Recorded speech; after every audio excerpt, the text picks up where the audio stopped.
అందరికీ నమస్తే. సత్యదర్శన కార్యక్రమానికి అందరికీ స్వాగతం, సుస్వాగతం. మరి సత్యదర్శనంలో ఈరోజు ఒక అద్భుతమైన టాపిక్ అండి. యాక్చువల్గా ఇది గత ఎపిసోడ్లోనే స్టార్ట్ అయింది, కానీ ఎంత చక్కటిది అంటే గీతాంజలి. గీతాంజలి అంటేనే మనకు గుర్తొచ్చేది రవీంద్రనాథ్ ఠాగూర్ గారు. మరి గీతాంజలి మూవీ కూడా మనకు వచ్చింది. అందరూ ఆ టైంలో ఎంతో ఇంట్రెస్ట్గా మూవీ కూడా చూశారు. మరి ఈ అద్భుతమైన గ్రంథం గీతాంజలి అనే బుక్ ద్వారా దాని గురించి, దానిలో ఉన్న జ్ఞానాన్ని తెలియజేయడానికి మనతో పాటు ఉన్నారు సీనియర్ పిరమిడ్ మాస్టర్ కృష్ణబాను గారు. మరి మేడం ఎంత చక్కగా, ఎంత అద్భుతంగా ఎక్స్ప్లెయిన్ చేస్తున్నారు అంటే, చక్కటి స్టోరీస్ని ఎన్నుకొని ఎంతో చక్కగా ఆ జ్ఞానాన్ని మనకు తెలియజేస్తున్నారు. మేడం మాటల్లో మరిన్ని విషయాలు తెలుసుకుందాం. మేడం నమస్తే. నమస్తే అండి. మేడం గత ఎపిసోడ్లో కూడా చక్కటి ఒక స్టోరీ వినిపించారు. మరి అక్కడ నుండి కంటిన్యూషన్ మేడం. తప్పకుండా.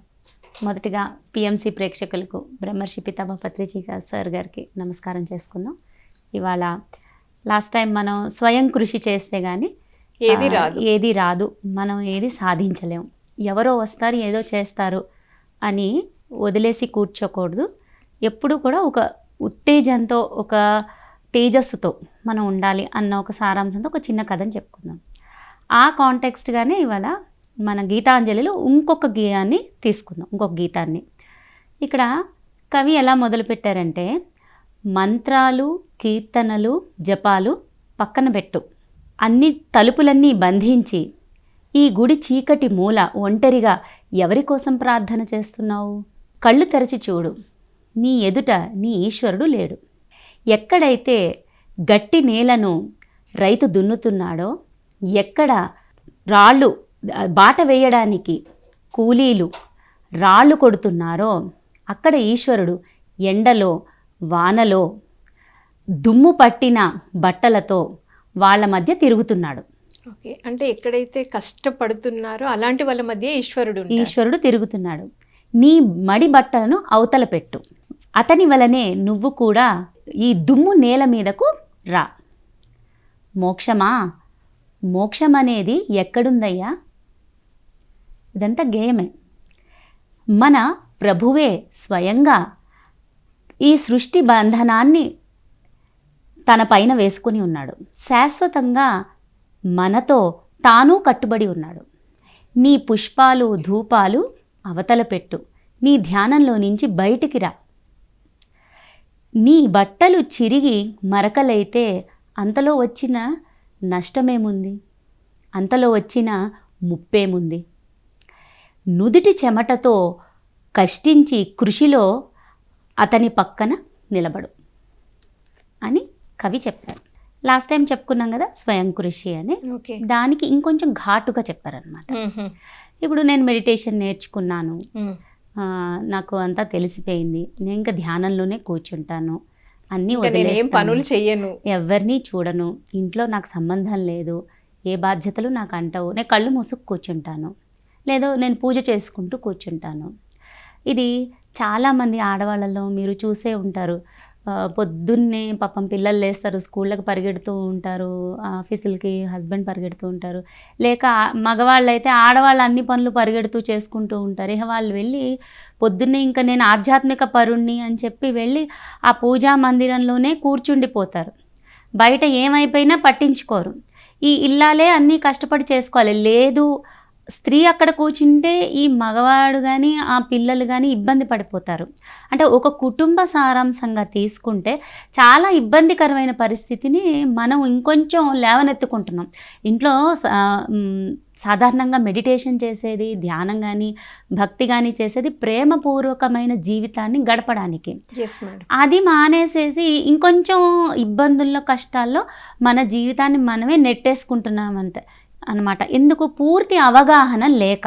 ఓకే, ఏదైతే పూజ ఇంపార్టెంటు, మెడిటేషన్ ఇంపార్టెంటు, ఇవన్నీ ఎలా ఇంపార్టెంటో మన చుట్టూ ఉన్న దేవుళ్ళ రూపకంగా ఉన్న మనుషులు వీళ్ళందరూ, ఒక హస్బెండ్ అయితే ఒక వైఫ్ కానీ, వైఫ్ అయితే ఒక హస్బెండ్ కానీ, పిల్లలు కానీ, వీళ్ళందరూ భగవంతుని స్వరూపాలే. ఒక అల్లరి చేసే పిల్లవాడిలో కృష్ణుని ఎందుకు చూడకూడదు? మన ఇంట్లో ఉన్న ఆడపిల్లల్లో ఆ అమ్మవారు లక్ష్మీదేవిని, సరస్వతీదేవిని ఎందుకు చూడకూడదు? ఇంత చుట్టూతా ఉన్నారు, వాళ్ళకి సేవ చేసినప్పుడు మనం ఒక భగవంతుని సేవ చేస్తున్నాం అని అనుకోవచ్చు. అదొక భావన. ఇటువంటి ఒక మూసలోకి వెళ్ళిపోయిన చాలామంది మనస్తత్వాలకు కవి ఒక జస్ట్ ఇలా అగ్గి రాజేసి వేస్తున్నాడు అనమాట, హింట్ ఇస్తున్నాడు. నీ మంత్రాలు, కీర్తనలు, జపాలు అన్నీ పక్కన పెట్టు అంటే 24 గంటలు అవే పని కాదు, ఒక నిర్ణీత సమయంలో నిర్ణీతంగా అవి చేసుకో. తలుపులన్నీ బంధించి, చెప్తున్నాను కదా, పూజ గదిలో కూర్చోవడం లేకపోతే మెడిటేషన్ అని చెప్పి రూమ్లో కూర్చుని తలుపులన్నీ బంధించడం, తన డ్యూటీసు రెస్పాన్సిబిలిటీసు మర్చిపోవటం, తలుపులన్నీ బంధించి ఈ గుడి చీకటి మూల. అక్కడ ఏమైపోయింది, అజ్ఞానం చేరింది. నేను మెడిటేషన్ చేస్తున్నా, భక్తి చేస్తున్నా అనుకొని ఇంకొంచెం తప్పు చేస్తున్నారు. అందుకే చీకటి మూల అని కవి ప్రస్తావించారు. ఈ గుడి చీకటి మూల, ఒంటరిగా ఎవరికి పూజ చేస్తున్నావు, ఎవరిని పూజ చేస్తున్నావు? ఎవరు లేరు అక్కడ. నీ అసలైన దేవుళ్ళు నీ చుట్టూతా ఉన్నారు. పనివాళ్ళ రూపంలో ఉన్నారు, పిల్లల రూపంలో ఉన్నారు, అత్తమామల రూపంలో ఉన్నారు, సొసైటీ రూపంలో ఉంది. ఎంతోమంది రూపాలెత్తి ఆ శక్తి ఉన్నది. ఆ శక్తికి సేవ చేయడం మానేస. కళ్ళు తెరిచి చూడు అంటే తట్టి లే నిజంగా లే అంటే అజ్ఞానం నుంచి బయటికి రా. కళ్ళు తెరిచి చూడు అంటే మనసుతో కానీ ఈ మాంసం నేత్రంతో కానీ చూడు, నిజంగా చూడు. Try to see. నీ ఎదుట నీ ఈశ్వరుడు లేడు. మరి ఎక్కడ ఉన్నాడు ఈశ్వరుడు? గట్టి నేలను, ఎక్కడైతే గట్టి నేలను రైతు దున్నుతున్నాడు అంటే కష్టపడి అర్థవంతంగా ఈ సమాజానికి వాళ్ళు ఒక సేవ చేస్తున్నారు. రైతు అన్ని గింజలు పండించి, అన్ని ధాన్యపు రాసులు పండించి అంతా తను తినడు కదా. ఎంత డబ్బులు ఇచ్చినా సరే, ఫర్ సపోజ్ మనమే ఆ రైతు ప్లేస్లో ఉన్నామనుకోండి, అంత కష్టపడి చేస్తే నేను దాచేసుకుంటాను అన్న ఒక అత్యాశ ఉంటుందేమో మనకి. కానీ అలా చేయటం లేదు కదా. ఎంత విలువ కడితే, విలువకు అమ్ముకుంటున్నారు కదా అని అనవచ్చు. ఎంత విలువ కడితే అన్నం సృష్టించగలం? అవును, సృష్టించలేం కదా. కరెక్ట్. సృష్టిస్తున్నారు వాళ్ళు చెమటోడ్చి. అదంత ఈజీ పని కాదు. దాన్ని ఎంత జాగ్రత్తగా చూస్తారు. ఒక కన్న బిడ్డలాగా ఒక పైరుని కానీ పంటని కానీ చాలా జాగ్రత్తగా. అసలు ఒక రైతు ఎంత కేర్ తీసుకుంటారో పంట చేతికి వచ్చేంత వరకు. Yes madam, correct. వాళ్ళ శ్రమ ఎంత ఉంది. ఆ శ్రమలో ఈశ్వరుడు ఉన్నాడు. ఆ శ్రమలో ఈశ్వరుడు లే, బయటికి రా, గో విత్ ద సొసైటీ. ఇక్కడ మనకి కొన్ని రెస్పాన్సిబిలిటీస్ ఉన్నాయండి. ఏదో పుట్టాము అంటే తిన్నాము, తాగాము, మనం మెడిటేట్ చేసుకున్నాం, ఆత్మజ్ఞానం పొందాం, వెళ్ళిపోయాము, అది కాదు. ఎలా అయితే ఇంటిలో రెస్పాన్సిబిలిటీస్ ఉంటాయో, సోషల్ రెస్పాన్సిబిలిటీస్ ఉంటాయి, నేషనల్ రెస్పాన్సిబిలిటీస్ ఉంటాయి, and as a human being ఈ భూమికి చేసే రెస్పాన్సిబిలిటీస్ ఉంటాయి. యాజ్ ఎ జీవి, మనిషి ఎటువంటి జీవి? తెలివి ఉన్న జీవి, బుర్ర అన్నది ఉన్న జీవి. అంటే ఇండివిడ్యువల్గా యాక్ట్ చేయగలిగే అంత శక్తి కేంద్రము మనిషి. మిగిలినవన్నీ గ్రూప్ కాన్షియస్ కదా. చెట్లు స్పీషీస్ తీసుకున్నా, జంతువుల స్పీషీస్ తీసుకున్నా, ఇవన్నీ గ్రూప్ కాన్షియస్. ఇండివిడ్యువల్ కాన్షియస్తో ఉండేది ఎవరు? మనిషి. ఒక్కొక్క మనిషి నుంచి ఒక్కొక్కటి పుట్టింది. ఎంత తెలివైన వాళ్ళు ఉన్నారు. సూయింగ్ మిషన్ కనిపెట్టారు, కంప్యూటర్ కనిపెట్టారు. చూడండి ఎన్ని రకాల పనిముట్లు, పరికరాలు ఎన్ని కనిపెట్టాడు మనిషి. అవును. వాళ్ళు కనిపెట్టిన వాళ్ళందరూ మానేసి నేను కళ్ళు మూసుకుంటాను, జపం చేస్తా, ధ్యానం చేస్తా అంటే ఇవి మన చేతికి వచ్చేవా? రిఫార్మ్ అయ్యేదా మన సంస్కృతి? కానీ మనిషి రిఫార్మ్ అయ్యేవాడా? ఇంత మోడర్నైజేషన్ అయ్యేదా? కాదు, అయ్యేది కాదు.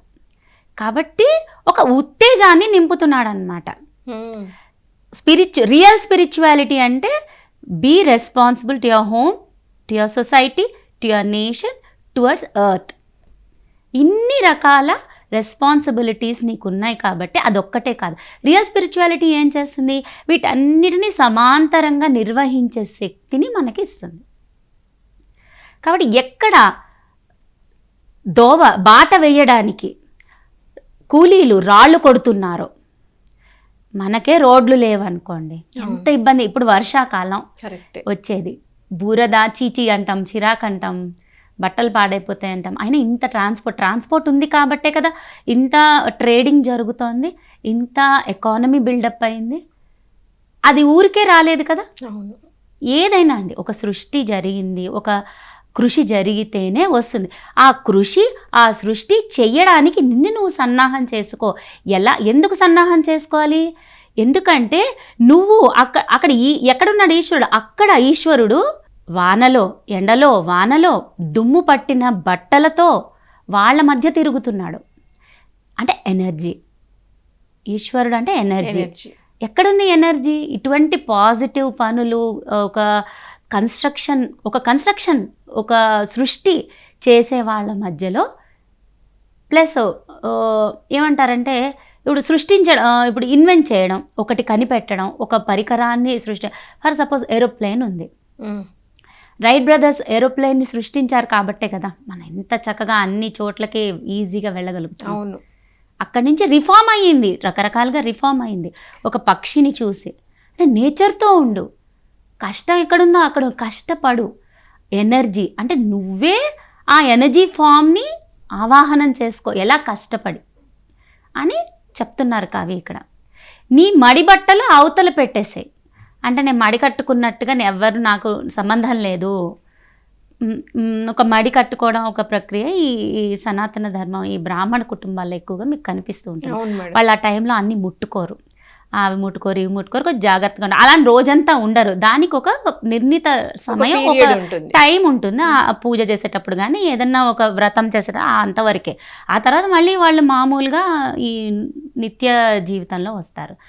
అలాగా వచ్చినప్పుడు అలాంటివి నేను నా వరకే, లేకపోతే నా కుటుంబం వరకే, అది కూడా మడిగట్టుకు కూర్చోవడమే. పక్కిళ్ళు కాలిపోతుంటే మన ఇంటి మీద నీళ్లు పోసుకోవడం అనమాట. అలా చెయ్యొద్దు. కమ్అవుట్. నీ శక్తిని, నీ జ్ఞానాన్ని పెంచుకో, ఈశ్వరుడితో కలువు, నీ శక్తిని ఉపయోగపెట్టు అని ఇండైరెక్ట్గా ఎలాగా అతని వలనే ఈశ్వరుడు ఎలా అయితే వీళ్ళందరిలో తిరుగుతున్నాడు ఎనర్జీ రూప, అతని వలనే నీవు కూడా ఈ దుమ్ము నేల మీదకి రా.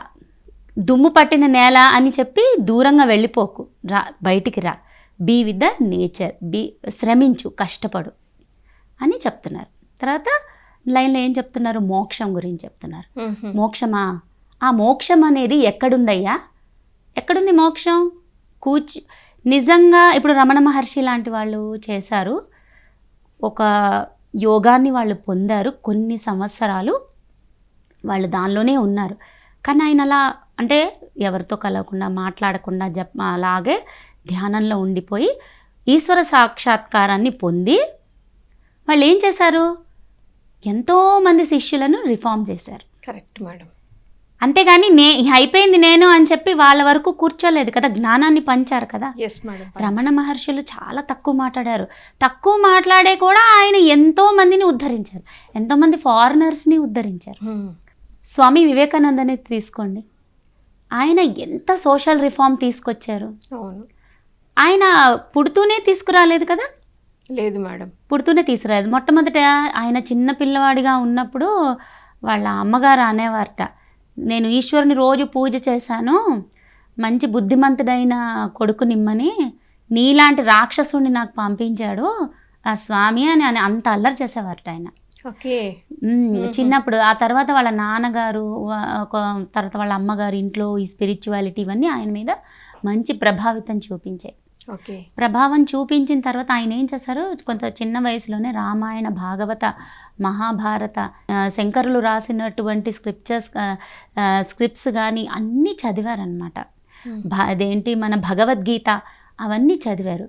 ఆ ఇంటిలో మరి పూజ చేస్తారు కదా వాళ్ళ తల్లిగారు, మరి ఈశ్వరుడు, రాముడు, ఈ విష్ణుమూర్తి వీళ్ళ పటాల ముందు కూర్చుని కళ్ళు మూసుకుని కాసేపు ధ్యానంలో ఉండేవారు. చిన్నప్పటి నుంచే ఆయనకి ఆ సంస్కారం ఉందన్నమాట. సంస్కారం ఉండంగా ఆయన చదువుకునేటప్పుడు ఒక ఊరి నుంచి ఇంకొక ఊరికి వాళ్ళ నాన్నగారు ట్రాన్స్ఫర్ అవడం వల్ల షిఫ్ట్ అయ్యారు. అక్కడ మంచి చదువుకున్నారు. అక్కడ లెక్చరర్ ఒక ఆయన, ఈయనకి విలియం హాస్టే అని ఒక లెక్చరర్ అనమాట. ఈయన గురించి ఏం చెప్పారంటే, ఎవరి గురించి అంత బాగా రాయలేదు, ఆయన ఏం చెప్పారంటే, ఇతను అంత ఫాస్ట్ లెర్నర్, ఫాస్ట్గా చదవడం, తొందరగా ఆకలింపు చేసుకోవడము, ఇటువంటి వ్యక్తిని నేను ఇంతకు ముందు చూడలేదు ఎక్కడ. ఇటువంటి స్టూడెంట్ని నేను ఇంతకు ముందు చూడలేదు. ఆయన చాలా ఫిలాసఫీస్ చదివారు, పర్షియన్ ఫిలాసఫీ చదివారు, అన్ని మన వేదాంతం చదివారు, అన్నీ చదివారు. కానీ ఒక టైప్ ఆఫ్ కన్ఫ్యూజన్లో ఎక్కువ ఉండేవారు అన్నమాట. కేశబ్ చంద్రసేన్ అని ఒక ఆయనని కలిశారు ఈయన, వివేకానంద స్వామి కేశవ చంద్రసేన్ అని ఒక ఆయన్ని కలిశారు. ఆయన ఏంటంటే ఆయన క్రిస్టియానిటీలో ఉన్నారు. క్రిస్టియానిటీ నుండి రామకృష్ణ పరమహంస గారి నడవడిక ఆయన్ని చూసి ప్రభావితమై క్రిస్టియానిటీ నుండి హిందూకి మారారు. ఆయన నవవిధాన్ అని ఒక స్పిరిచువల్ సంస్థని స్థాపించారు. మొట్టమొదట స్వామి వివేకానంద గారు ఏం చేస్తారంటే ఆయన దాంట్లోకి వెళ్ళారు, నవవిధాన్ అన్న ఆ స్పిరిచువల్ సంస్థలోకి వెళ్ళారు. అక్కడ ప్రీచింగ్స్ అవన్నీ నేర్చుకున్నారు. సాటిస్ఫై అవ్వలేదు, బ్రహ్మ సమాజ్తో కూడారు. బ్రహ్మ సమాజ్లో ఏంటి, నిర్వికార రూపమైన భగవంతుణ్ణి ప్రార్థించమని ఉంటుంది. అక్కడికి వెళ్ళారు, అక్కడ సాటిస్ఫై అవ్వలేదు. ఆయన నేర్చుకుంటున్నారు కానీ మనసులో ఎక్కడో తృప్తి పొందటం లేదు. ఆయన ఎక్కడో ఇంకా గ్యాప్ వచ్చేస్తుంది. ఇంకా గ్యాప్ తట్టుకోలేక ప్రతి వాళ్ళని క్వశ్చన్ స్టార్ట్ చేశారు. దేవుణ్ణి నువ్వు చూసావా, నువ్వు దేవుణ్ణి చూసావా, నువ్వు దేవుణ్ణి చూసా, ప్రతి మనిషిని అడిగారు. ఆ టైంలో స్వామి వివేకానంద ఇంత కన్ఫ్యూజన్లో ప్రతి వాళ్ళని దేవుణ్ణి చూసావా అని అడుగుతున్నప్పుడు ఆయనకి దేవేంద్రనాథ్ ఠాగూర్ గారని ఆయన కలిశారన్నమాట. ఇదంతా ఆయన కృషి చూడండి, ఆయన స్వయం కృషి చూడండి. ఆన్సర్ దొరికేదాకా ఎలా వెతికారో. దేవేంద్రనాథ్ ఠాగూర్ గారిని కలిశారు, ఆయన అడిగారు ఏంటి ఇదంటే అప్పుడు ఆయన చెప్పారు, నువ్వు నార్మల్ మనిషిలాగా ఆలోచన లేదు, నీకు నీ ఆలోచన అంతా ఒక యోగికి ఎటువంటి ఆలోచన సరళి ఉంటుందో అలా ఉన్నది. కాబట్టి మేమెవరం కాదు, అలా చూసిన వ్యక్తి మన బెంగాల్లో ఒక రామకృష్ణ పరమహంస గారు మాత్రమే. నువ్వు ఆయనని వెళ్ళి కలువు అని చెప్పారు. ఆయనని వెళ్ళి కలవాలి అంటే ఈయనకి ఇష్టం లేదు. ఎందుకంటే ఆయన సాకార రూపం, ఆయన ప్రీచింగ్స్ వేరు. ఈయన బ్రహ్మ సమాజ్లో ఉన్నారు కదా, ఈయన ఇది వేరు. ఆయన చూసి ఈయనకి నచ్చేది కాదు. సరే అయినా సరే చెప్పారు. ఒక స్టడీ కోసం వెళ్తారు. ధ్యానంలో ఒక స్థితి చూసిన వాళ్ళు ఎవరు అంటే అందరూ రామకృష్ణ పరమహంస గారి పేరు చెప్పారు. సో ఆయన వివేకానంద గారు అంత సెర్చ్ చేస్తారనమాట, అంటే అంత వెతుకుతూ ఉంటారు ఎవరు అని. సో అలా మీరు అన్నట్టు స్వయం కృషి అంత ప్రయత్నిస్తుంటే ఫైనల్గా రామకృష్ణ పరమహంస గారు అని అందరు చెప్తారు. అంటే ఒక స్థితి, వీళ్ళు చదువులో కూడా ఫిలాసఫీ చదువుతున్నారు కదా, చదువులో కూడా ఒక నిర్వికల్ప సమాధి అది ఎవరు పొందారు అంటే ఒక్క రామకృష్ణ పరమహంస గారు పొందారని తెలుసు. ఆయన దగ్గరికి వెళ్ళాలి వీళ్ళు. మరి ఆ చదువులో ఇంకా ఫార్వర్డ్ తెలుసుకోవాలంటే ఆయన దగ్గరికి వెళ్ళి తెలుసుకోవాలి ఆ స్థితి ఏంటి అని. సరే ఇంకా ఆ కారణంగా వెళ్తారు. ఒకసారి వెళ్తారు, 2 సార్లు, ఇంకా 3సారి, 4సారి అయ్యేసరికి ఆయన బాగా అటాచ్ అయిపోతారు. ఆయన్ని అడుగుతారు, మీరు దేవుణ్ణి చూసారా అని. నిన్ను చూసినట్టే నేను దేవుణ్ణి చూశాను అని చెప్తారు ఆయన. Wow, wonderful answer. ఇప్పుడు నిన్ను చూసి ఎలా నేను మాట్లాడుతున్నానో ఆ విధంగానే నేను భగవంతుడిని చూశానని చెప్తారు రామకృష్ణ పరమహంస చెప్తారు. చెప్పినప్పుడు ఆయన ఏమంటారంటే, సరే నేను చూడాలనుకుంటున్నాను. ఆయన నెత్తి మీద చేయబెడతారు. తనలో ఉన్న బ్రహ్మాండాలన్నీ కనిపించడం స్టార్ట్ అవుతాయి. ఎవరెవరో కనిపిస్తున్నారు, గాబరా పడిపోతారు ఆయన. వివేకానంద గారు గాబరా పడతారు. వెంటనే దానిలో బయటకు వచ్చేస్తారనమాట. ఇదేంటిది, ఈ స్థితి ఏంటి ఇలా. అప్పటికి తండ్రి చనిపోతారు. 4 అక్క చెల్లెళ్ళు ఉంటారు ఆయనకి. వాళ్ళ పెళ్ళిళ్ళు చేయాలి. మరి నాకు బాధ్యతలు ఉన్నాయని దానిలో బయటకు వచ్చేస్తారు. బయటకు వచ్చేసిన తర్వాత ఈ స్థితి ఏంటి అని ఆయన టేస్ట్ చేశారు కదా, ఇంటికి వెళ్ళి అది ప్రాక్టీస్ చేస్తూ ఉండేవాళ్ళు. ఎంత బాగుంది మేడం అసలు. ఇంటికి వెళ్ళి ప్రాక్టీస్ చేస్తూ ఉండేవాళ్ళు. ఇలాగ మెల్లిగా అక్క చెల్లెల పెళ్ళిళ్ళు చేశారు, అన్నీ మెల్లిగా రామకృష్ణ పరమహంసకి బాగా దగ్గర శిష్యుడు అయ్యారు. ఆయన నిజంగానే దైవ దర్శనం పొందారు. ఆయన స్వయం కృషి ద్వారా ఒక్కసారి మాత్రం గురువు సమక్షంలో పొందారు. తర్వాత ఆయన నేనే తెలుసుకోవాలని స్వయం సాధన చేస్తూ పొందారు. అంటే at that time he's not ready. First time వచ్చినప్పుడు రెడీ లేరు, కానీ ఆతృత ఉంది, ఆకలి ఉంది చూడాలి, తెలుసుకోవాలని. But he's not ready. స్లోగా ఆ పరిస్థితి వస్తుంది. ఆ స్థితి ఆయన చేజిక్కించుకుంటారు. దేవుణ్ణి చూస్తారు, అన్నీ అవుతాయి. ఇంకా ఇలా ఉంటూ ఉండగా రామకృష్ణ పరమహంస గారికి ఇంకా అనారోగ్యం వచ్చేస్తుంది. ఆయనకి థ్రోట్ క్యాన్సర్ వచ్చేస్తుంది. థ్రోట్ క్యాన్సర్ వచ్చి ఆయన ఇంకా అవసాన దశలో ఉంటారు. ఈయనకి అవన్నీ, ఈయన ప్రియ శిష్యుడు అనమాట. అసలు గురువు శిష్యుడి కోసం వెయిట్ చేస్తారు ఇక్కడ. ఫస్ట్ టైం చూసి అబ్బా నువ్వు వచ్చావా, నీ గురించి వెయిటింగ్ అని రామకృష్ణ పరమహంస పరిగెట్టుకుంటూ వస్తారు. ఈయన ఆశ్చర్యపోతాడు, నచ్చరు ఆయన. గురువు శిష్యుడి కోసం వెయిట్ చేసి తప్పించి అమ్మయ్యా ఇన్నేళ్ళకి వచ్చావు బా నేను చూసానని ఆయన ఆ ప్రేమతో ఆలింగనం చేసుకుంటారు. ఆయనకు అర్థం కదా ఇదేంటిది, ఇదంతా నాకు డ్రామాలా అనిపిస్తుంది అనుకునేవాడు ఆయన.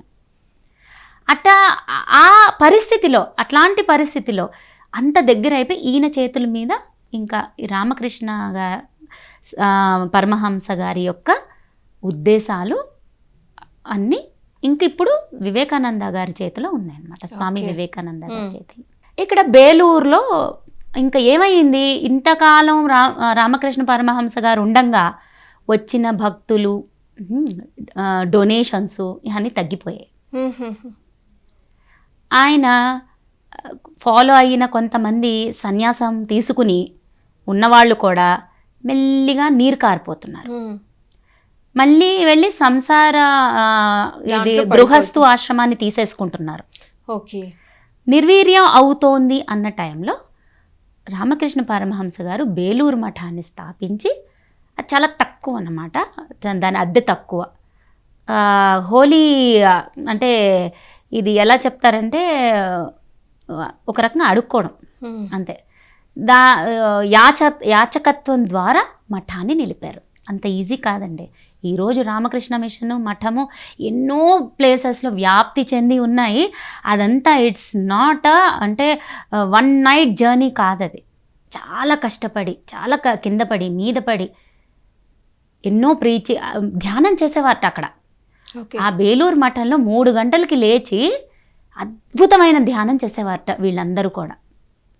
ఆ ధ్యానం ద్వారా నెలకొల్పబడిన శక్తిని అది ఏమంటారు తెలుసండి, ఆ శక్తిట 600 మనం అప్పటి నుంచి 600 సంవత్సరాల వరకు ఆ శక్తి ఆ మఠాన్ని కాపాడుతుంది అని అనుకున్నారు.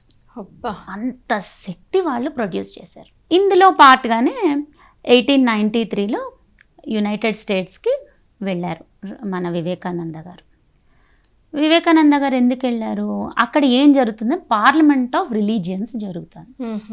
ఈయనకు అక్కడ ఫుడ్ లేదు, సరిగ్గా ఆశ్రయం ఇచ్చిన వాళ్ళు లేరు, ఎవరో ఒక ఆవిడ ఇస్తుంది ఒక ఆశ్రయం, అలా ఉంటారు. అక్కడి నుంచి మెల్లిగా వెళ్ళడం, అక్కడ సభలకు వెళ్ళారు, చికాగో సభలకి వెళ్ళి ఎవ్వరూ టైం ఇవ్వలేదు. లాస్ట్ డే ఇంకా 1-2 days ఇంకా ఫినిష్ అయిపోతుంది సభ అన్నప్పుడు స్వామివారికి 5 నిమిషాలు టైం ఇస్తారు. 5 నిమిషాలు టైం ఇస్తే ఆయన నిరూపించాలి కదా. మొట్టమొదట మాట ఏం మాడతారంటే, brothers and sisters of United States అని స్టార్ట్ చేస్తారు. ఓకే, అక్కడ నుంచి మొదలైన ప్రసంగం ఇంకా ఆయన జీవితాంతం వరకు ఆగలేదు. ఆ చికాగో సభలు అంటే పార్లమెంట్ ఆఫ్ రిలీజియన్లో ఆయన చేసిన ప్రసంగం 5 నిమిషాలలో అలా అలా అలా అలా అలా ఎంత సమయం ఇచ్చారో కూడా వాళ్ళకి తెలియలేకుండా అంత ప్రభావితం చేశాయి. ఎంత ప్రభావితం చేసాయంటే న్యూయార్క్లో ఇప్పటికీ స్వామి వివేకానంద గారి పేరు మీద ఒక స్ట్రీట్ ఉంటుంది. ఓకే, అంత గొప్ప ప్రసంగం చేశారనమాట. అక్కడ ఇంకా ఏం చేశారు, అక్కడ ఇంకా స్వామి వివేకానంద ఏం చేశారంటే వేదాంత సొసైటీని స్థాపించారు. న్యూయార్క్లోనూ చేశారు, శాన్ ఫ్రాన్సిస్కోలో చేశారు. చేసిన తర్వాత రామకృష్ణ మిషన్ని నడిపారు.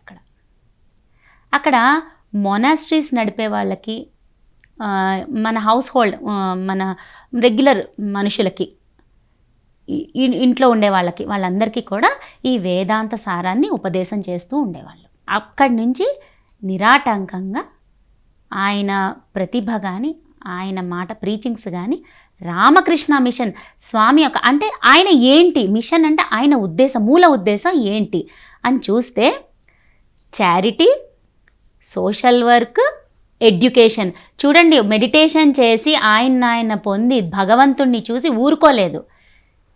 రామకృష్ణ మిషన్, స్వామి రామకృష్ణ గారి ఆశయం ఏమిటి? మిషన్ అంటే ఆ ఆశయం Yes. మిషన్లా తీసుకుని దేశమే కాదు దేశ విదేశాల్లో వ్యాప్తి చేశారు.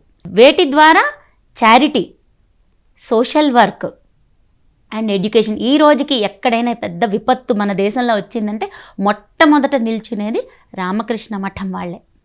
అందుకని మోక్షం, ఇక్కడ మళ్ళీ మన గేయానికి వద్దాం. మోక్షం, మోక్షమా? ఆ మోక్షం అనేది ఎక్కడుందయ్యా అడుగుతున్నాడు కవి ఇప్పుడు మనల్ని. Okay. ఎక్కడుంది మోక్షం? కూర్చొని సాధిస్తే వచ్చేసిందా? దేవుని చూస్తే వచ్చేసిందా? లేదు. లేదు, సేవ వల్ల వచ్చింది. అది ఎలాగా? అది ఎలా చెప్తున్నారో చూద్దాం. మన ప్రభువే స్వయంగా ఈ సృష్టి బంధనాన్ని తన పైన వేసుకున్నాడు. ఎలా? శక్తి ద్వారా.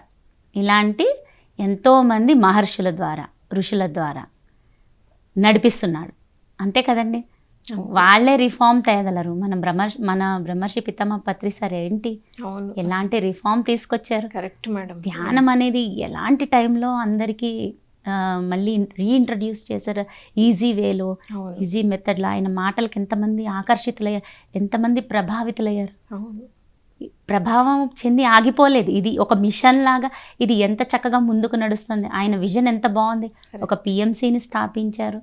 అవును. పిఎంసి అన్నది ఎన్ని దేశాలకు కూడా ఎంత చక్కగా వెళ్తోంది. కరెక్ట్. సో ఎక్కడున్నారు? మన ప్రభువే స్వయంగా ఈ సృష్టి బంధనాన్ని తన పైన వేసుకున్నాడు. శాశ్వతంగా మనతో తాను కట్టుబడి ఉన్నాడు. ఎలా కట్టుబడి ఉన్నారండి? శక్తి. ఏ శక్తి? శ్వాస శక్తి ద్వారా. మ్మ్. ఇక్కడ చిన్న లాజిక్ చూడండి. మీరు డే అంతా శ్వాస తీసుకున్నారు, వదులుతున్నారు. కొంతమంది గమనిస్తారు, కొంతమంది గమనించారు. ఇవన్నీ వదిలేసేయండి. బట్ శ్వాసిస్తేనే మనిషి బతికున్నట్టు. అవును. మనం నిద్రపోతాం. అసలు మీకు తెలుస్తుందా అండి మీరేం చేస్తున్నారు? ఎక్కడికి వెళ్ళిపోతుంది శ్వాస? ఎవరు తీసుకుంటున్నారు?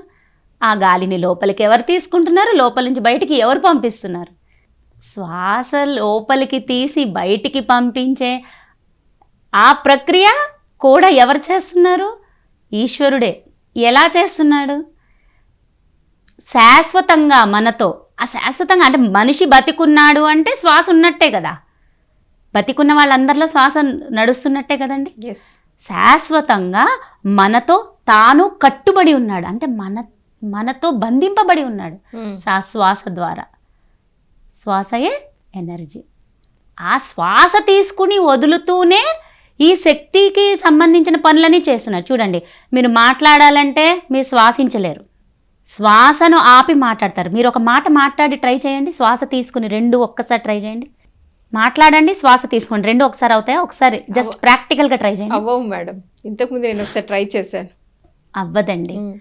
శ్వాసని మాటగా మారుస్తున్నాం ఇక్కడి నుంచి స్వరపేటిక ద్వారా.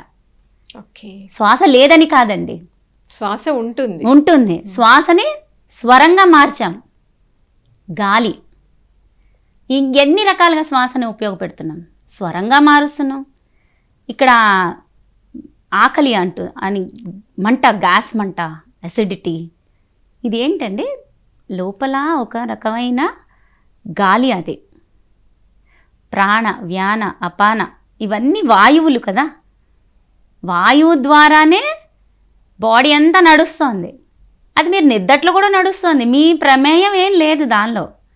ఆటోమేటిక్గా వన్ డే వెళ్ళిపోతుంది. అంటే ఆ స్టోరీ అక్కడికి ఎండ్ అయిపోయిందని అర్థం. శ్వాసయే కదా అన్నిటికీ మూల కారణం. మరి అందుకే శ్వాస మీద ధ్యాస, శ్వాస మీద ధ్యాస, ఇన్ని చేస్తున్నది దానికోసమే కదా. ఆకలి వేయడం శ్వాస వల్లనే, మాట మాట్లాడడం శ్వాస వల్లనే. ఒక శక్తి అంటే చూడండి, ఇప్పుడు మీరు తెలియకుండా ఇలాగ ఈగ వాలింది అంటే ఇట్లా అంటారు. అవును. ఎలా అంటారు? ఆటోమేటిక్గా అంటారు. అసలు మన ప్రమేయం ఉండదు. అది అంటారు, చెయ్యి కిందకి పెట్టేస్తారు. లేకపోతే చెయ్యానులే, ఇలాను, మళ్ళీ నువ్వు కూర్చో అని ఏం చెప్పం మనము. ఎందుకు చెప్పము? మనకేమో శ్వాస తీసుకుంటున్నప్పుడు ఏమన్నా మన బ్లడ్ కూడా సర్క్యులేట్ అవుతుంది. బ్లడ్ సర్క్యులేట్ అవుతుంది, హార్ట్ నుంచి మైండ్కి, మైండ్ నుంచి హార్ట్కి సిగ్నల్స్ వెళ్ళిపోతున్నాయి. ప్రతిదానికి మూలం ఏమైంది? శ్వాసే. సో అక్కడ ఏం చందో శాశ్వతంగా మనతో తాను కట్టుబడి ఉన్నాడు శ్వాస రూపకంగా. కాబట్టి ఏం చేయాలి? నీ పుష్పాలు, ధూపాలు అన్నీ దూరాన పెట్టేసాయి. చేసినంతసేపు చేయి. ఆ తర్వాత ఇంకా అదే గోలలో ఉండకు, నీ ధ్యానంలో నుంచి బయటికి రా. అది ఒక రకమైన ధ్యానం, అన్నీ మాట్లాడకుండా అదొక రకమైన ధ్యానం. ఇవి ధ్యానమే. శ్వాసతోనే ధ్యానంతో కూడి పని చేయి. శక్తిని నిర్మించు, ఒక శక్తిని నిర్మించు, ఒక ఉపయోగకరమైన పని చేయి, ఒక స్పిరిచువల్ పని చేయి, లేదో ఉపయోగకరమైన ఒక అంటే తిండి గింజలు అంటే మన భోజనానికి కావాల్సిన ఇవన్నీ పండించు, సొసైటీకి మేలు ఏర్పడేలాగా నువ్వు ప్రయత్నించు, నువ్వు ప్రవర్తించు అని ఇవన్నీ ఇండైరెక్ట్గా చెప్తున్నాడు. నీ బట్టలు చిరిగి మలినమైపోతే దాని వలన వచ్చిన నష్టమే ఉంది? ఈ ప్రాసెస్లో అరే మన బట్టలు పాడవే, మనం ఎప్పుడు టిప్ టాప్గా లేమే, లేకపోతే ఇది మట్టి అంటుకుంది, ధూళి అంటుకుంది, లేకపోతే వాళ్ళు నన్ను అన్నారు, వీళ్ళు నిన్న, ఇవి కూడా ఒక రకమైన మలినమే కదా. ఒక బ్యాడ్ నేమ్ రావడం, ఇట్లా అవి కూడా వస్తూ ఉంటాయి. మన పత్రి సార్కే వచ్చింది కదా, ఆయన దాని నుంచి చాలా స్మార్ట్గా పైకి వచ్చేసారు. ఎందుకంటే వాళ్ళకి తెలుసు దాన్ని ఎలా హ్యాండిల్ చేయాలి అని. అవునా కాదా? ఏదన్నా ఒకటి పెద్దది వచ్చింది అనుకోండి, ఇంకొక పెద్దది వస్తుంది. నేను ఇది చాలా అవుట్ ఆఫ్ మై ఎక్స్పీరియన్స్ చెప్తున్నాను. ఒక కష్టం వచ్చింది అనుకోండి, ఇంకో కష్టం వస్తుంది, ఇది రీప్లేస్ చేసేస్తుంది. దీనిలో ఉండం మనం. ఎప్పుడైతే మనం రియల్ స్పిరిచువాలిటీకి అటాచ్ అయి ఉంటామో ఇంకో కష్టం ఎందుకు వస్తుంది తెలుసా? దీనిలోంచి మనం బయటపడేయడానికి. సో ఇదంతా ఒక ప్రాసెస్. అనుభవించి లాస్ట్ టైం చెప్పుకున్నాం అనుభవం గురించి, లైఫ్ ఎలాగా అనుభవించాలని లాస్ట్ ఎపిసోడ్లో చెప్పాం. ఇవన్నీ అనుభవాలన్నమాట. అందుకని నీ బట్టలు మరకలైతే ఇంతలో వచ్చిన నష్టమే ఉంది? నీకు వచ్చిన ముప్పు ఏమిటి? నువ్వేం అయిపోవు కదా, నువ్వు బాగానే ఉంటావు. మాట రాని మా అమ్మగారు ఒక సామెత చెప్తారు, మంత్రసానితరం ఒప్పుకున్నాక బిడ్డ వచ్చిన పట్టాలి, ఇంకా ఏది వచ్చినా పట్టాలి. అర్థమైంది కదా? ఇంకా అంతకుమించి నేను చెప్పలేను. అంటే ఒక బిడ్డ కనడం అన్నది, ఒక బిడ్డని కనడానికి సహాయపడడం అన్నది ఎంతో కష్టమైన పని. మంత్రసానితనం ఒప్పుకున్నావు, హెల్ప్ చేసావు, ఓ బిడ్డ పుట్టింది, దానివల్ల వచ్చే బ్యాడ్ బ్లడ్ ఇవన్నీ కూడా నీకు అంటుకుంటాయి. ఇక్కడ అది కరెక్ట్ ఎగ్జాంపుల్ అనిపించింది నాకు చెప్పడానికి. అవన్నీ అంటుకునే బాధపడు, బిడ్డ సేఫ్గా వచ్చిందా లేదా, కరెక్ట్, అది నువ్వు చూసుకో. అంటే కార్యసాధనగా ఉండు. అండ్ అన్నీ నాకు వదిలేసాయి. ఇంకా మళ్ళీ మన శ్రీకృష్ణుల వారు వచ్చేస్తారు అక్కడ. అన్నీ వదిలేసాయి, నాకు అది నెగిటివ్ అవ్వు, పాజిటివ్, డూ యువర్ వర్క్. కార్యార్థివై ఉండు, కార్యసాధన పరంగానే నీ ఆలోచన, నీ ప్రక్రియ, నీ నడవడిక ఉండాలి అని చెప్పి. నుదుటి చెమట చిందించి కృషిలో అతని పక్కన నిలబడు. ఎవరి పక్కన నిలబడాలి? ఈశ్వరుడు. అక్కడ ఏం చెప్తున్నారంటే, ఏ పని చేసినా డివైనిటీ ఉండేలా చూసుకో. నుదుటి చెమట చిందించి కృషిలో ఆ కష్టపడంలో ఈశ్వరుడి పక్కన, ఇదంతా ఈశ్వరుడే చేస్తున్నాడు కదండి. మనందరిలో కూడా దేవుడు ఉన్నాడు కదా, మనందరిలో కూడా ఈశ్వరుడు ఉన్నాడు కదా. అందరిలో శక్తి ఏం చేస్తోంది? ఒక మంచి ఎనర్జీని, ఒక మంచి పనిని చేస్తున్నప్పుడు ఒక కృషి, అది కృషి ఎవరు చేస్తున్నారు? అందరి రూపకంగా భగవంతుడే చేస్తున్నాడు. ఒక సుప్రీం ఎనర్జీ చేస్తుంది. ఆ ఎనర్జీ పక్కన తోడుగా నిలబడు అని. బాగుంది మేడం, చక్కగా. నిజంగా గీతాంజలి అనే ఒక అద్భుతమైన బుక్ నుండి ఎంత చక్కగా ఒక్కొక్క పోయం తీసుకొని మీరు చక్కటి ఎగ్జాంపుల్స్ తీసుకొని చాలా చక్కగా ఎక్స్ప్లెయిన్ చేస్తున్నారు మేడం. Continue next poem. ఇది ఒకసారి పోయం మళ్ళీ చెప్తాను, మీరు ఒకసారి కళ్ళు మూసుకొని ధ్యానంలో కూర్చుని మీ ఎక్స్పీరియన్స్ని చెప్పండి. అది అంటే ఇప్పుడు మనం చెప్పిన దానికి మీ ఎక్స్పీరియన్స్ ఎలా వచ్చింది అని ఒక చిన్న ఎక్స్పెరిమెంట్ అనమాట. నేను మళ్ళీ ఇదంతా రిపీట్ చేస్తాను, మీరు కళ్ళు మూసుకుని శ్వాసని గమనిస్తూ ఇది వినండి, మీ ఎక్స్పీరియన్స్ని నాతో షేర్ చేయండి. Sure madam, sure. కళ్ళు మూసుకోండి. మంత్రాలు, కీర్తనలు, జపాలు విడిచిపెట్టి తలుపులన్నీ బంధించి ఈ గుడి చీకటి మూల ఒంటరిగా నువ్వు ఎవరిని పూజ చేస్తున్నావు? కళ్ళు తెరచి చూడు, నీ ఎదుట నీ ఈశ్వరుడు లేడు. ఎక్కడ గట్టి నేలను రైతు దున్నుతున్నాడో, ఎక్కడ బాట వెయ్యడానికి కూలీలు రాళ్ళు కొడుతున్నారో, అక్కడ ఈశ్వరుడు ఎండలో వానలో దుమ్ము పట్టిన బట్టలతో వాళ్ళ మధ్యన తిరుగుతున్నాడు. నీ మడి బట్టలను అవతల పెట్టి అతని వలనే నీవు కూడా దుమ్ము నేల పైనికి రా. మోక్షమా? ఆ మోక్షమనేది ఎక్కడుందయ్యా? మన ప్రభువే స్వయంగా తన సృష్టి బంధనాన్ని తన పైన వేసుకున్నాడు. శాశ్వతంగా మనతో తాను కట్టుబడి ఉన్నాడు. నీ పుష్పాలు ధూపాలు దూరాన పెట్టి నీ ధ్యానంలో నుంచి బయటికి రా. నీ బట్టలు చిరిగి మురికివైతే ఇంతలో వచ్చిన ముప్పేమిటి? నుదిటి చెమటతో కష్టించి కృషిలో అతని పక్కన నిలబడు. అసలు హై ఎనర్జీస్ మేడం. ఎంత అంటే అసలు నాకు ఇప్పుడు ఇంటర్వ్యూ అని నేను కళ్ళు తెరిచాను, కానీ నాకు అస్సలు తెరవాలని కూడా అనిపించలేదు. అంత హై ఎనర్జీస్ నేను ఫీల్ అయ్యాను. ఎంత డీప్ స్టేట్ అంటే మీరు ఒక శూన్య స్థితికి నేను వెళ్తున్న ఫీల్ అయితే నేను కలిగాను madam. It's wonderful. Thank you. ఇదే నా ప్రయత్నం.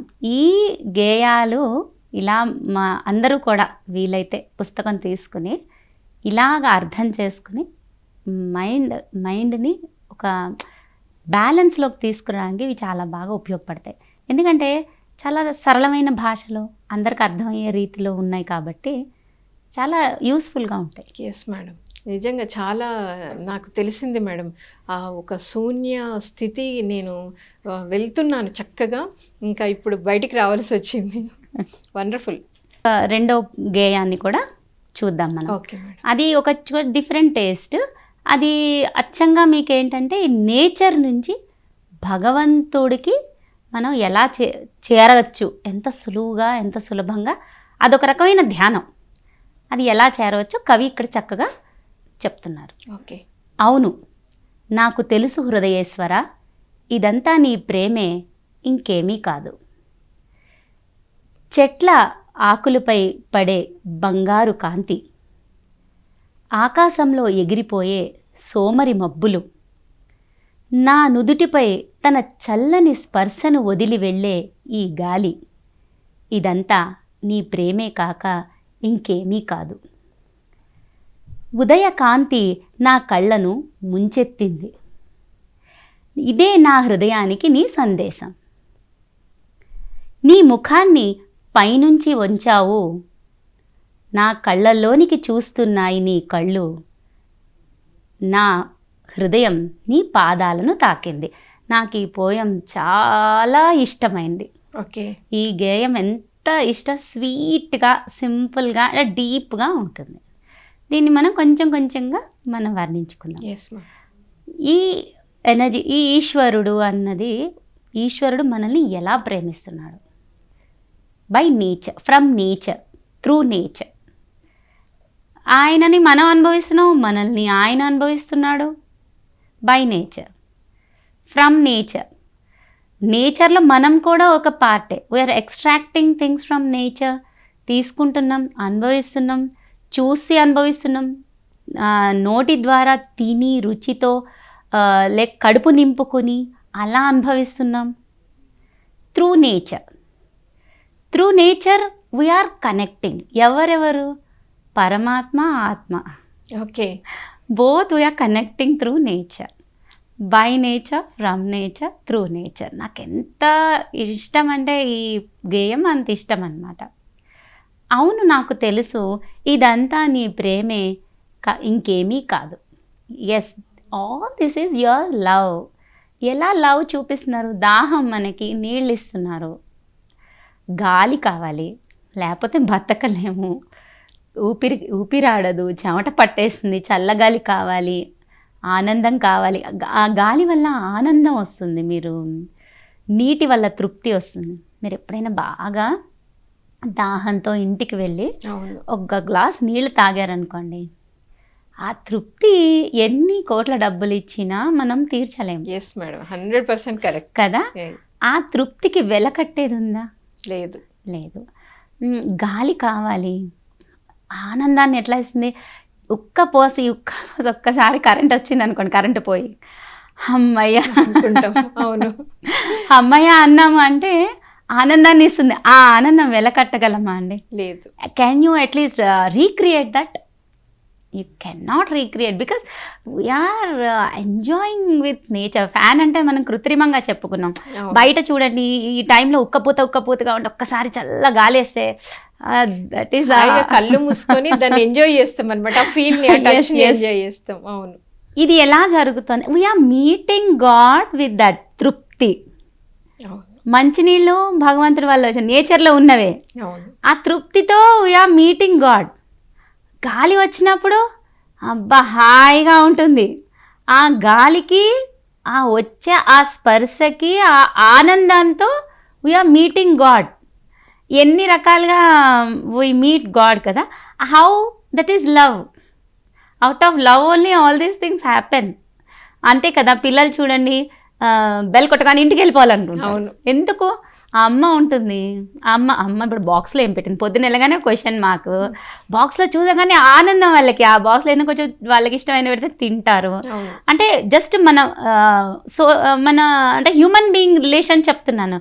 అలాగే మదర్ నేచర్ కదా, ఇంటికి వెళ్ళిపోవాలి అనుకుంటారు పిల్లలు. బెల్ ఎప్పుడు కొడుతుందా, అయిపోతుంది స్కూల్ అని ఆలోచిస్తారు. బెల్ కొట్టగానే ఇంటికి వచ్చేస్తారు. ఇంటికి వస్తే ఇంట్లో అమ్మ ఏం పెడుతుంది, ఇప్పుడు నాకు ఏం తాగేసిన, అబ్బా ఇంటికి వెళ్ళి హాయిగా పడుకోవచ్చు. అంటే you see how we enjoy with our mother, like that we enjoy with our mother nature అనమాట. ఇదంతా నీ ప్రేమ. ఇక్కడ అది పుల్లింగం పెట్టండి, స్త్రీలింగం పెట్టండి, it is all energy and divine energy. We are enjoying, we are happy with that. And how many people are noticing this? ఎంతమంది ఇది నోటీస్ చేస్తున్నారు, ఎంత బాగా దీన్ని అనుభవం చేస్తున్నారు. మీరు ఈ రోజు నుంచి చూడండి, దీన్ని వినడం వల్ల మంచినీళ్ళు తాగినప్పుడల్లా you feel you are meeting God. గాలి వేసినప్పుడల్లా అబ్బా you are meeting with God. ఇలా ఎంత అందంగా ఉంటుంది చూడండి. ఇక్కడ ఎలా ఉంది, చెట్ల ఆకుల పైన చిందులు తొక్కే బంగారు కాంతి. ఇక్కడ ఏమైంది, పోయేట బయటికి వెళ్ళారనమాట. ఇదంతా నేను లవ్ అనుకున్నారు, పొద్దున్న లేచారు, బయటికి వెళ్ళారు. బయటికి వెళ్ళేసరికి చెట్ల ఆకులపై చిందులు చొక్కే బంగారు కాంతి. అది చూడండి, చిన్న డ్రాప్లెట్స్ ఉంటాయి మంచువి, దాని మీద సన్ రేస్, ఫస్ట్ రేస్ పడతాయి. అండ్ గోల్డెన్ కలర్లో కనిపిస్తాయి. అండ్ బ్యూటిఫుల్ బర్డ్స్ అన్ని అరుస్తూ ఉంటాయి. మార్నింగ్ జస్ట్ ఒకసారి విజువల్ చేయండి. ఇట్ ఈస్ నాట్ టు వచ్చేసింది మేడం. అంటే it is not to completely lighting రాలేదు, ఇంక ఈవెన్ డార్క్నెస్ ఉండలేదు. అంటే సంధ్యాకాలం అనమాట, మార్నింగ్ సంధ్య ఇది. ఆ సంధ్యాకాలంలో ఎంత బ్యూటిఫుల్గా ఉంది. ఆ లైట్గా ఎండ పడుతోందిట, అలా మబ్బుల చాటు నుంచి ఎండలు పడుతుంటే ఆ చెట్ల ఆకులపై ఉన్న బంగారు కాంతి, తర్వాత ఆకాశంపై తేలిపోయే సోమరి మబ్బులు. సోమరి మబ్బులు మన థాట్స్ అండి. పొద్దున్న లేవగానే బద్ధకంగా ఉంటాము చూడండి, ఏంటి ఇప్పుడు లేచాము, ఇప్పుడు వెళ్ళి కాఫీ పెట్టుకోవాలి, లేకపోతే టీ పెట్టుకోవాలి, లేకపోతే మంచినీళ్ళు తాగాలి అని లెథార్జిక్గా ఉంది అనమాట. Poet is giving that. ఆ మబ్బులతో పోల్చాడు అనమాట. ఆ సోమరి మబ్బులు ఏంటంటే జస్ట్ గాలిస్తే పోతున్నాయి, అంటే ఆ మూడ్ విల్ చేంజ్ ఇమ్మీడియట్లీ. అంతే కదండి, ఎవరికైనా ఒంట్లో బాగాలేకపోయినా, ఏమైనా కొంచెం సిక్ అయిపోయినాయి అంటారు, గాలి మార్పు కావాలంటారు. అవును, వేరే ప్లేస్కి తీసుకెళ్ళండి అంటారు కదా.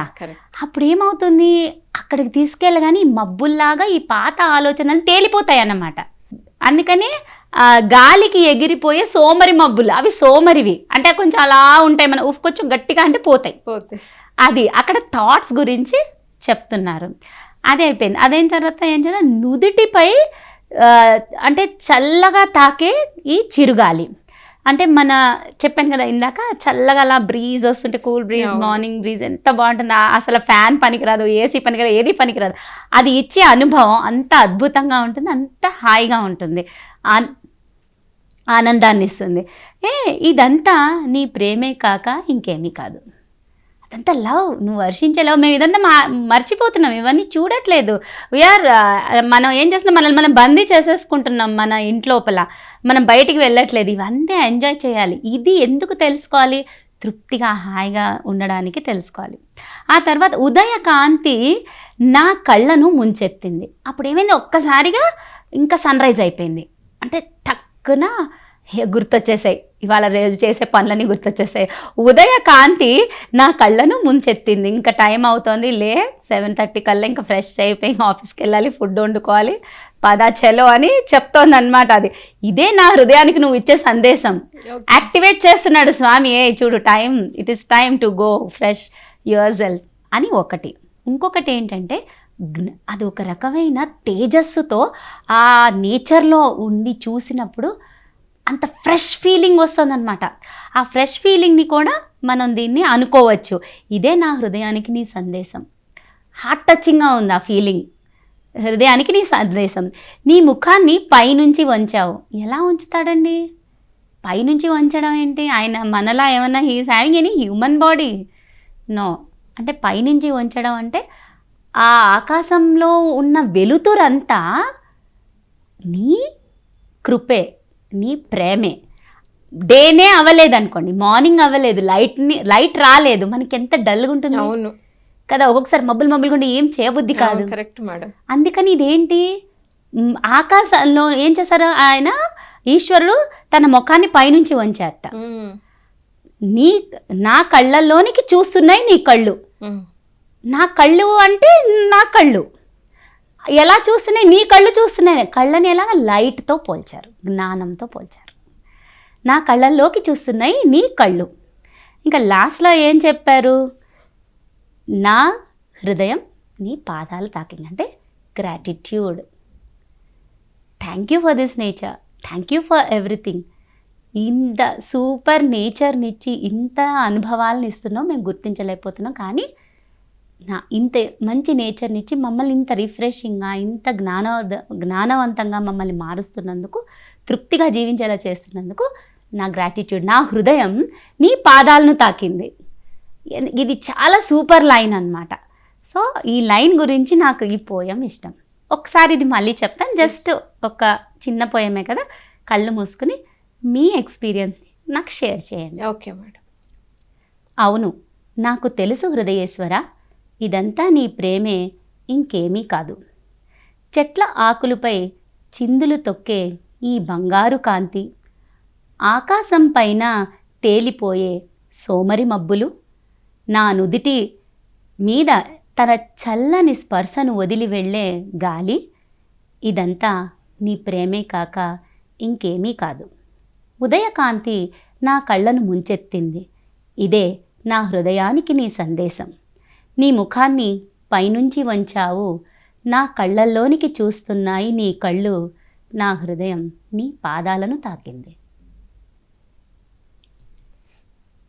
చాలా బాగుంది మేడం. అంటే నేను ఇందాక కూడా ఎనర్జీ అని చెప్పాను, మళ్ళీ కూడా చెప్పక నాకు ఇంకా వర్డ్ కూడా రావట్లేదు. మీరు చెప్తూ ఉంటేనే ఆ పోయంకి ఆ చక్కటి ఎనర్జీ తెలుస్తుంది మేడం నాకు. ఇట్స్ వండర్ఫుల్, చాలా బాగుంది. Thank you. అది అంత అద్భుతంగా ఉంది. So it's wonderful energy madam. ఆ ఫీల్ అయితే నేను నిజంగా 2 times అదే ఫీల్ అయ్యాను. చాలా చక్కగా ఉంది మేడం. సో మరి నిజంగా మేడం ఇంత చక్కటి గీతాంజలి, నిజంగా గీతాంజలి పేరుకే ఎనర్జీ ఉందేమో తెలియదు, మరి ఆ పేరులో ఉన్న పోయమ్స్కి అంత ఎనర్జీ. నిజంగా రవీంద్రనాథ్ ఠాగూర్ అన్న, శాంతినికేతన్ అన్న, గీతాంజలి అన్న చాలా చక్కటిది ఉంది మేడం. మళ్ళీ దీన్ని చక్కగా మీరు సెలెక్ట్ చేసుకొని మీరు దాన్ని ఏదో చదివి చెప్తున్నాను అని కాకుండా మీరు చదివి అర్థం చేసుకొని ఫీల్ అవుతూ ఎంతో భావయుక్తంగా మీరు ఎక్స్ప్లెయిన్ చేస్తున్నారు మేడం.